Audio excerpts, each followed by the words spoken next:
My daughter-in-law, Karen, had always been a challenge. She was never rude, but there was always something about her that made me feel like I was walking on eggshells. I loved my son, Daniel, with all my heart, and I had always hoped that Karen would eventually see me as a friend, a mother-in-law who cared for her like a daughter. But the day she called me a dead weight, everything changed. It happened one quiet afternoon when I was sitting in the living room, knitting a sweater for my newest grandchild. Daniel had just left for work, and Karen was making herself a cup of tea in the kitchen. The house felt calm, but the silence between us was thick with unspoken words. Then, Karen walked into the living room, her face tense. "You know, Mary," she said, her voice sharp, "I can't stand how much you rely on us. It's like you're a dead weight in this house." I felt the sting of her words hit me hard. My breath caught in my throat, but I tried to hold back my tears. I had never imagined that Karen, who had always smiled and been polite, would say something so cruel. Before I could even speak, she turned away and started walking towards the door. I was about to say something, but my words stuck in my throat. That's when she stopped, her back still turned to me. "Whatever," she muttered. "I just don't know how much longer I can take this." The words hung in the air, and my mind was spinning. I had never felt so humiliated in my own home. But just as I was about to walk away, I remembered something important. I had a phone call to make. I stood up slowly, walking past Karen, my heart still aching from her words. I dialed the number I knew would change everything. "Hello," came the deep voice on the other end of the line. I didn't answer right away. The words were stuck in my throat, but I had to do this. "James," I said finally, my voice trembling with both anger and resolve. "It's Mary, I need your help, it's time." Karen had no idea what I was about to do.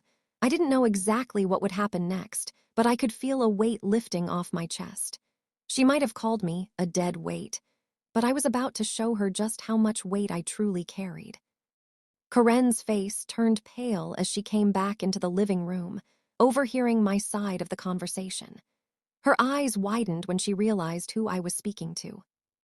Who are you talking to?" she stammered, a cold sweat beginning to form on her forehead. I smiled softly but said nothing. The suspense was too much. Karen had no idea what she was about to find out. And that's when I knew this was just the beginning. Earlier that day, I had felt the storm clouds gathering. It had been a few weeks since Karen and I had shared any real conversations.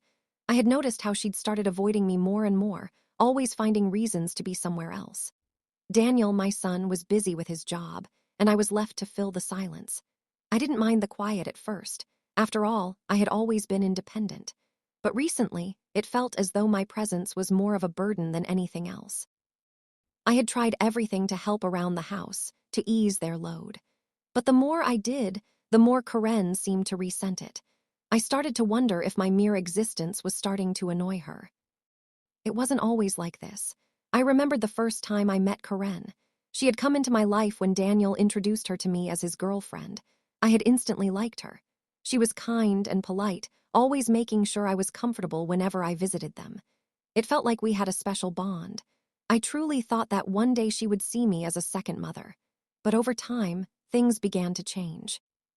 Karen started becoming more distant, and I couldn't understand why. There were moments where she would smile, but it was forced, almost like she was just pretending. One afternoon, I tried to make small talk, asking if she wanted help with the laundry, but she snapped at me, saying she could handle it herself. I didn't think much of it at the time, but looking back, it was the first sign of a change in her behavior. Then it started getting worse. Karen would make little comments like, "I can't believe how much you ask for help," or, "Are you sure you're not taking advantage of us?" It was like a weight was slowly building on my chest every time I walked through their front door. And then came the day she called me a dead weight. The words cut deeper than anything I could have ever expected. I had no idea how I was going to move forward after that. But now, with the phone call I had just made, things were about to change. Karen didn't know the whole truth. She didn't know what I had been planning for months. The conversation with James was only the beginning, but as I stood there, the silence between Karen and me was deafening. She looked at me as if she were waiting for me to explain, but I wasn't going to explain just yet. She needed to feel the weight of her own words. Just then, Daniel walked through the door, looking tired from his day at work. He didn't know anything about the conversation that had just happened, nor did he know about the phone call. "Hi, Mom," Daniel said, giving me a quick hug. "How was your day?" I didn't answer right away. I just stood there, looking at Karen. There was something about the look in her eyes that made me feel both angry and sorry for her. She had no idea what she had just started. As I stood there, the air between us thick with tension, I made a promise to myself. I wasn't going to let Karen push me around anymore. No matter what, I was going to stand tall and make sure she knew who I really was. And just when I thought things couldn't get any more intense, I saw it. Karen's face drained of color as she stumbled backward. "Mom," Daniel said, his voice filled with concern. "What's wrong?" Karen didn't speak. She just stared at me, her lips trembling. "Mary?" Daniel asked again, his eyes flicking between Karen and me. He had no idea what was going on, but I could see the confusion in his face. And then in that moment, Karen finally spoke, her voice barely a whisper. You did this with James," she asked, her tone filled with disbelief. I smiled again, but this time I could see the fear in her eyes, the fear of something she didn't understand. And as I looked at her, I knew this was only the beginning. The tension in the room was unbearable. Karen stood there, frozen, as though she couldn't believe what she had just heard. Her eyes were wide with disbelief, her face as pale as the walls surrounding us. Daniel was looking between us, his confusion deepening, but I couldn't bring myself to explain just yet. There was a moment of silence, so thick that you could feel it pressing on your chest. "Mom, what's going on? What did James say?" Daniel asked, his voice low and full of concern. I turned my gaze from Karen to my son, trying to keep my composure. This wasn't how I had planned to tell him, but now that the cat was out of the bag, I had no choice. The truth had to come out. "James is a lawyer, Daniel. I've been speaking with him about something important," I said calmly, trying to mask the storm brewing inside me. "It's about our house, about the things Karen and I have been dealing with." Daniel's face furrowed as he tried to piece everything together. "What do you mean? What does this have to do with Karen?" I could feel Karen's eyes on me, her expression a mix of shock and anger. She hadn't expected me to call for legal help. She had always assumed that her words would silence me, that I would quietly accept the role of the dead weight in their house, just as she had labeled me. But things were about to change, and she could feel it. "Karen," I said, my voice firm now, "you think I'm a burden, a dead weight, as you so kindly put it. But the truth is, I'm not going to let you push me around anymore." Karen's lips trembled, but she remained silent, her eyes flickering toward Daniel, looking for support. She had never seen me like this before, standing tall, not cowering, not apologizing. It must have been a shock to her, as it was to me. I had spent years quietly trying to earn her approval, thinking I needed to make things right. But I was done trying to please her. "Mom, you're scaring me," Daniel said, stepping toward me, concern etched on his face. "I know, Daniel," I replied, my voice softening. "But I have to do this. You don't understand what it's been like being made to feel invisible in your own home. I've put up with a lot, but I can't take it anymore." The weight of the situation was finally starting to sink in for him. He had always been caught between us, unsure of how to mediate the tension. Now he was seeing the truth, the side of things I had been quietly holding back. Karen, still in shock, finally spoke. "This is ridiculous," she muttered. "You're just making things worse, Mary. I didn't mean it the way it sounded. You didn't mean it," I interrupted, my voice sharper than I intended. "You called me a dead weight. How is that not what you meant?" I could see her flinch, her face turning red as she fought to defend herself, but she couldn't find the words. It was the first time I had seen her so vulnerable, and part of me almost felt sorry for her.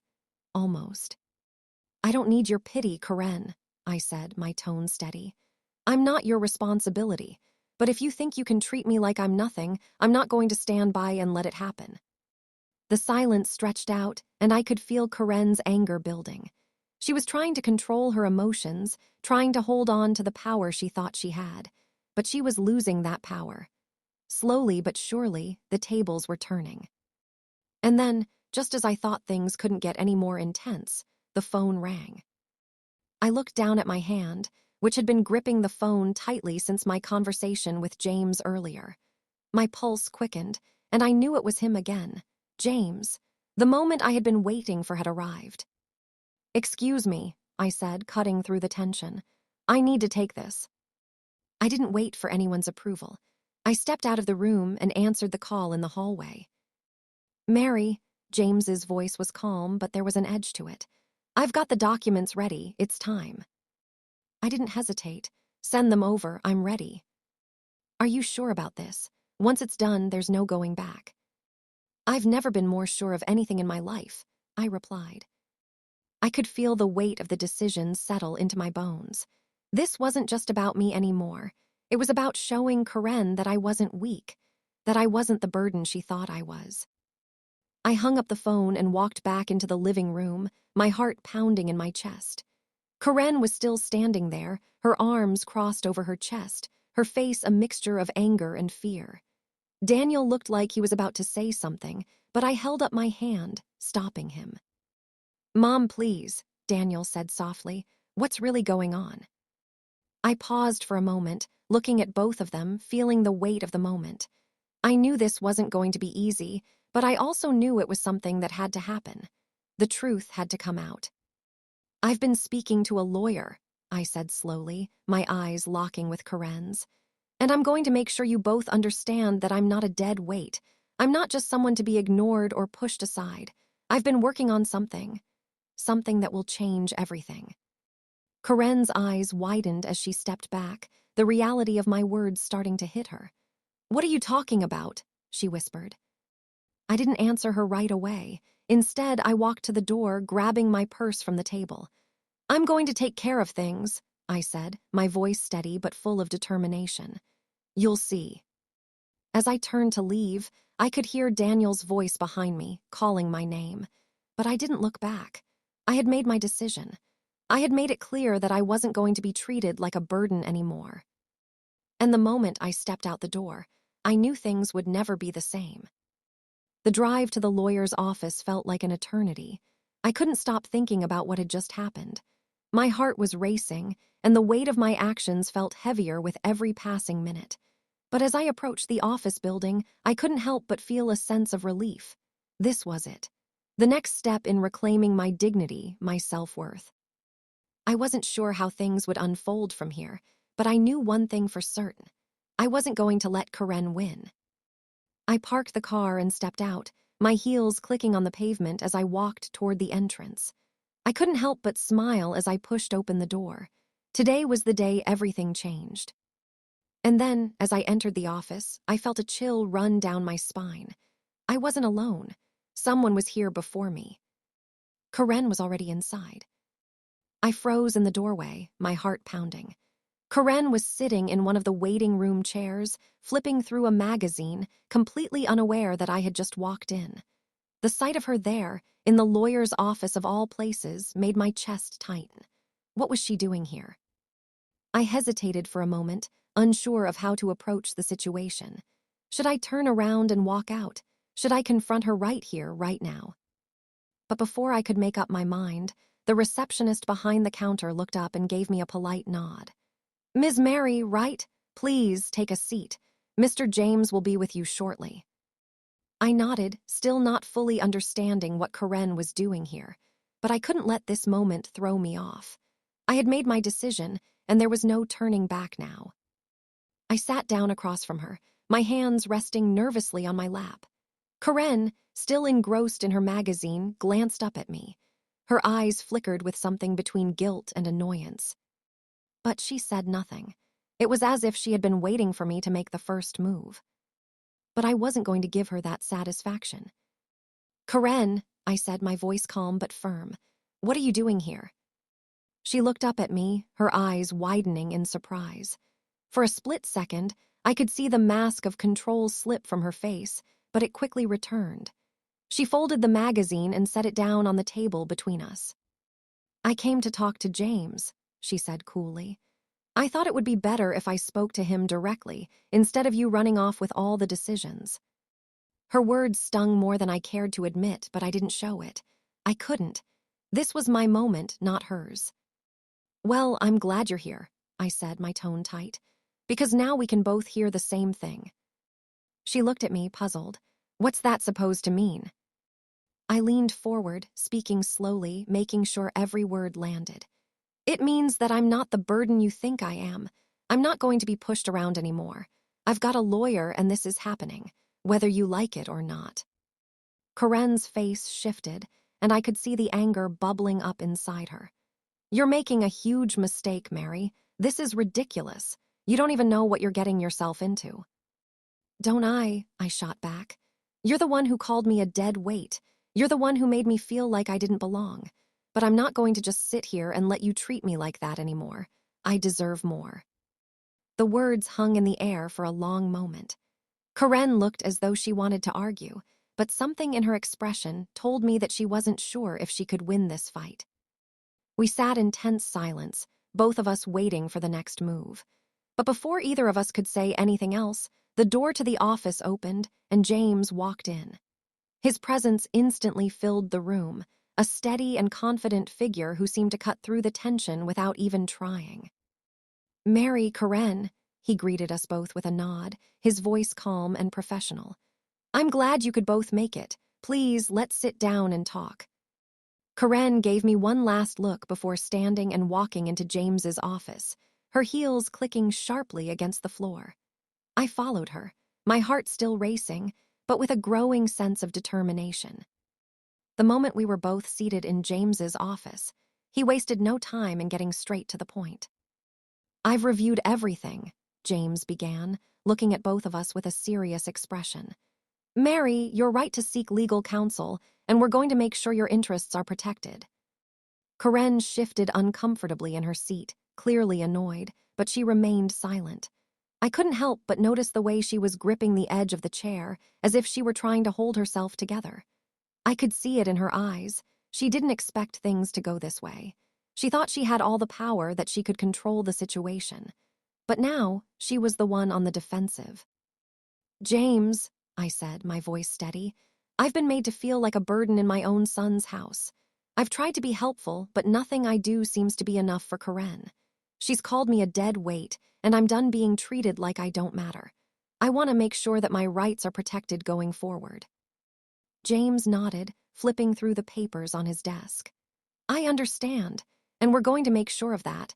I'll be drafting up some documents to ensure that your place in the family and your role in the household is respected.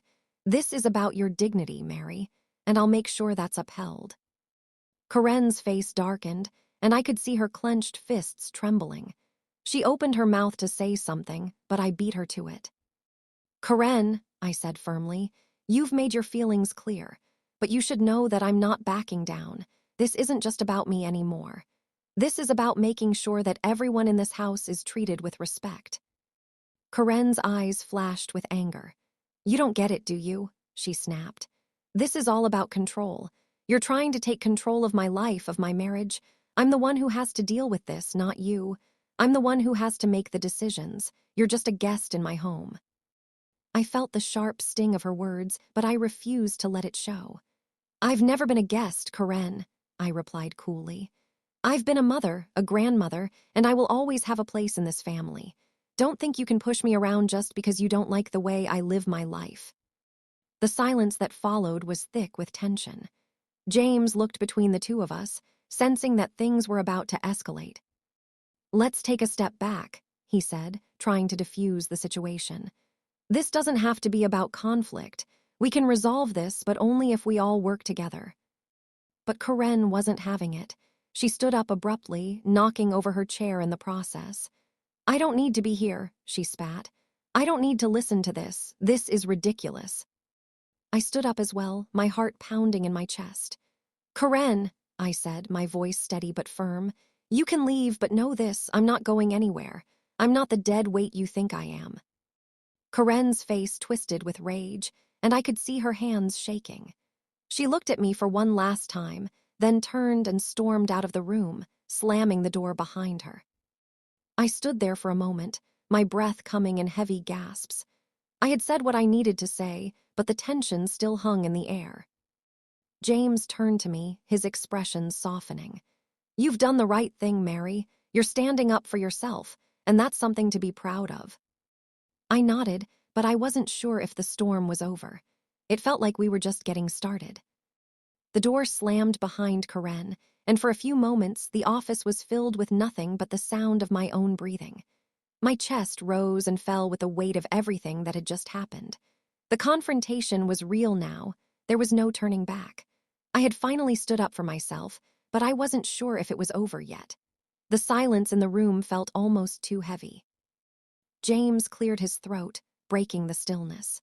"Mary, I understand this is a lot to take in, but I think you did the right thing by making your feelings known. No one should ever feel like they're unwanted or a burden in their own family." I nodded, but the feeling of unease in my gut refused to go away. I wasn't so sure. Sure, I had said what I needed to say, but there was something unresolved in the air. I could almost feel it. The storm wasn't over. In fact, it was just beginning. "You don't think I've made things worse, do you?" I asked, my voice trembling slightly despite myself. James sat back in his chair, folding his hands in front of him thoughtfully. "It might seem that way now, but you've taken the first step. It's difficult to confront these things, especially when they involve family. But sometimes these kinds of moments, these difficult confrontations, are the turning points." I stared at him, unsure if I believed his words. It didn't feel like a turning point. It felt like I was standing on the edge of a cliff, looking down at what was sure to be a long fall. I didn't know if this would get better or if it would only get worse. But one thing was clear: Karen wasn't going to let this go. I stood up from my seat, feeling the weight of the decision I had made. "What do I do now?" I asked, my voice quieter than I meant it to be. "Do I just wait for things to calm down, or do I keep pushing forward?" James stood up, offering me a reassuring smile. "For now, take a step back. Let Karen cool off. But don't back down. You've made your point and you've put your foot down. Just give it some time and let her process this. But in the end, you have to keep being true to yourself." I felt a small glimmer of hope at his words. Maybe this could work out. Maybe this was the right thing to do after all. But deep down, I knew things wouldn't be easy. They never were, not in this kind of situation. And I couldn't shake the feeling that Karen wouldn't just let it go. I thanked James for his time, making my way out of his office and into the quiet hallway. The receptionist gave me a polite nod as I walked past, and I could feel the weight of her gaze on my back. She had no idea what had just happened in that room. She had no idea what I was about to face when I walked out of here. When I stepped outside into the crisp afternoon air, I felt a little more grounded. The sunlight felt warmer against my skin, and for a moment, I almost believed that everything was going to be okay. But I knew better. Things weren't okay. They were far from it. As I drove home, the familiar streets passed by in a blur. My thoughts were scattered, jumping from one worry to another. What would Daniel think when he found out what had happened today? Would he side with Karen? Would he understand where I was coming from? The fear of losing my son's support gnawed at me, but I had made my decision. I had to stand firm. By the time I reached their house, my nerves were on edge. I didn't know what to expect. I didn't know if Karen would be waiting for me or if she'd try to avoid me altogether. But I had to face it. I had to see this through. I parked the car in front of their house, taking a deep breath before stepping out. I could feel my pulse quicken, and the weight of the world seemed to settle onto my shoulders. But I wasn't going to let it break me. Not now. Not after everything I had been through. The door opened before I could even knock. Daniel stood there, his face filled with concern. "Mom, can we talk?" I nodded, stepping inside without saying a word. I knew what was coming.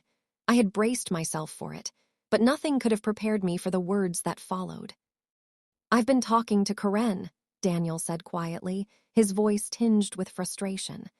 "She's really upset, Mom. She says you're trying to ruin everything." I closed my eyes for a moment, letting out a slow breath. "I'm not trying to ruin anything," I said softly. "I just want to be treated with respect.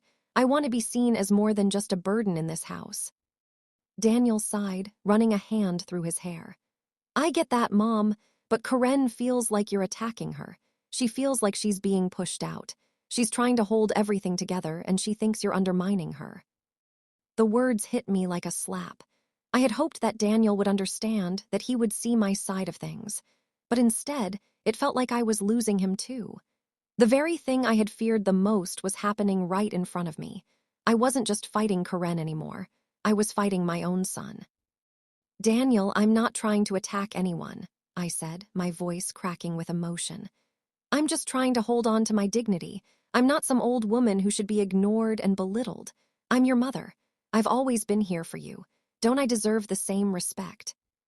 He looked at me, his eyes filled with conflict. I don't know what to say, Mom. I don't want to take sides, but I don't want you to tear this family apart.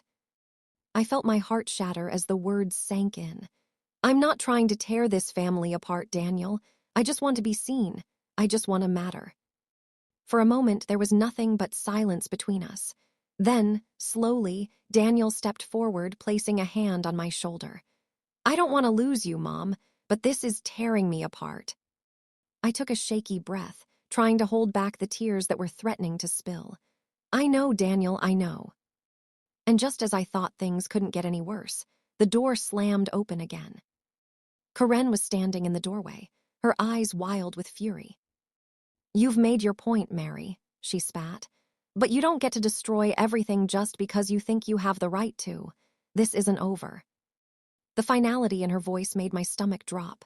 She wasn't done, and neither was I. The words Karen spoke cut through the air like a knife. This isn't over, she repeated, her voice trembling with barely contained rage. She was standing in the doorway, her fists clenched at her sides. There was something dangerous about her, something I had never seen before, and it made my stomach churn with unease. Daniel looked back and forth between Karen and me, his expression a mix of confusion and helplessness. Karen, please, he said softly, trying to intervene. Let's just calm down and talk about this. But Karen wasn't having it. She stormed into the living room, her eyes locked on me as if I were the enemy, the source of all her frustrations. No, Daniel, she snapped. I'm done being quiet about this. I'm done pretending that everything is fine. You're right, Mary, this is not over.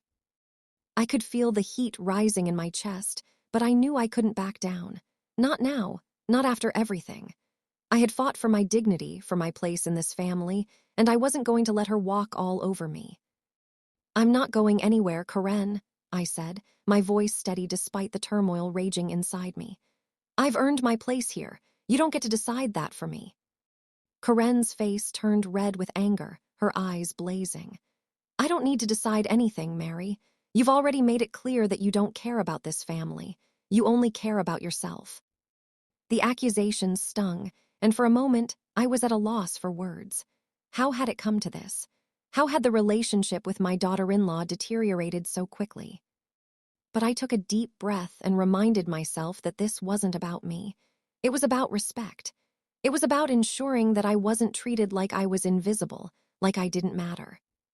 I do care about this family, Karen, I said, my voice softer now, though the fire in my chest was still burning. But I won't let anyone, especially you, make me feel like I'm nothing. I've put up with enough. I'm done. Karen laughed bitterly, shaking her head as if she couldn't believe what she was hearing. Done. You've always been done, Mary. You've always been on the sidelines, watching, never fully involved. And now you want to come in here and stir everything up. You think I'm just going to let you take over. I'm not trying to take over anything, I said firmly. I'm trying to be treated with the respect I deserve. I'm trying to have a voice in this family, just like anyone else. But Karen wasn't listening. She turned to Daniel, her voice rising as she spoke to him. Daniel, can't you see? She's not the person we thought she was. She's trying to destroy everything we've built here. I could see the doubt in Daniel's eyes, the way he was torn between his loyalty to his wife and his love for me. He opened his mouth, but no words came out. In that moment, I realized something. I was fighting not only for my place in this family, but for the relationship I had with my son. He was stuck in the middle, and no matter what happened, it seemed like I was losing him too. Karen's voice interrupted my thoughts. You know, I tried to be patient. I really did. But now you've pushed me too far. I'm done playing nice. The room felt colder, as if the air itself had shifted, and I realized Karen wasn't just angry. She was hurt. She felt betrayed, and she thought I was the one who had done it. But I knew it wasn't just me. This was bigger than both of us. I don't want to fight with you, Karen, I said, my voice softer now, trying to find a way to reach her. But you have to understand that I've been patient for years.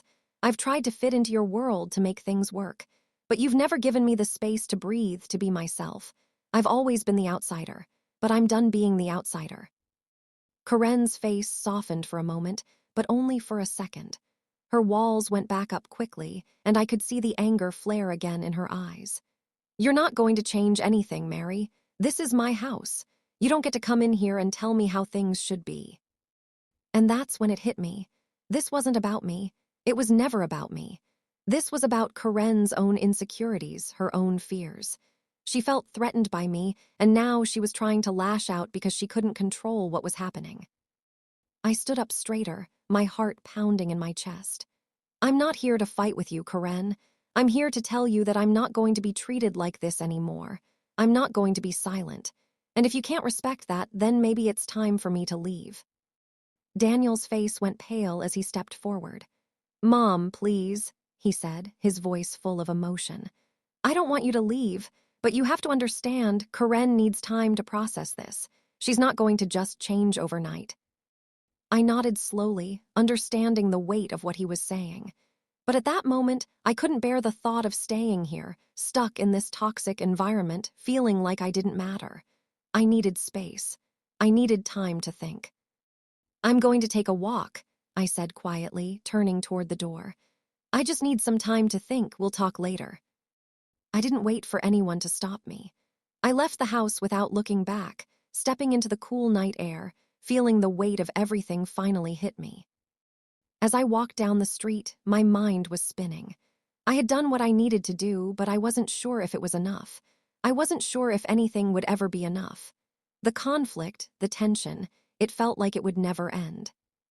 I kept walking, not knowing where I was going, just needing to escape. The sound of my footsteps echoed in the empty street, a reminder of how alone I felt in that moment. And then, just as I turned the corner, I heard the sound of footsteps behind me. I didn't turn around at first, but then I felt a hand on my shoulder. I froze. It was Daniel. Mom, wait, he said softly. I'm sorry. I turned to face him, seeing the genuine regret in his eyes. For the first time in days, I saw my son, not the man caught in the middle of this mess, but the boy I had raised, the one who had always been there for me. I know things have been hard, he continued, his voice breaking. But I don't want to lose you, I don't want to lose us. I felt tears sting my eyes, and for the first time in a long while, I felt a small sense of hope. We'll figure this out, Daniel, I said quietly, but we have to do it together. And so, after everything that had happened, I realized something important. Family wasn't about perfection. It wasn't about always getting along or never having conflicts. It was about love. It was about fighting for what mattered, even when it seemed impossible. The road ahead wouldn't be easy, but I knew one thing for sure. I wasn't going to give up on my family. Not now, not ever. And maybe, just maybe, we could all find a way to heal.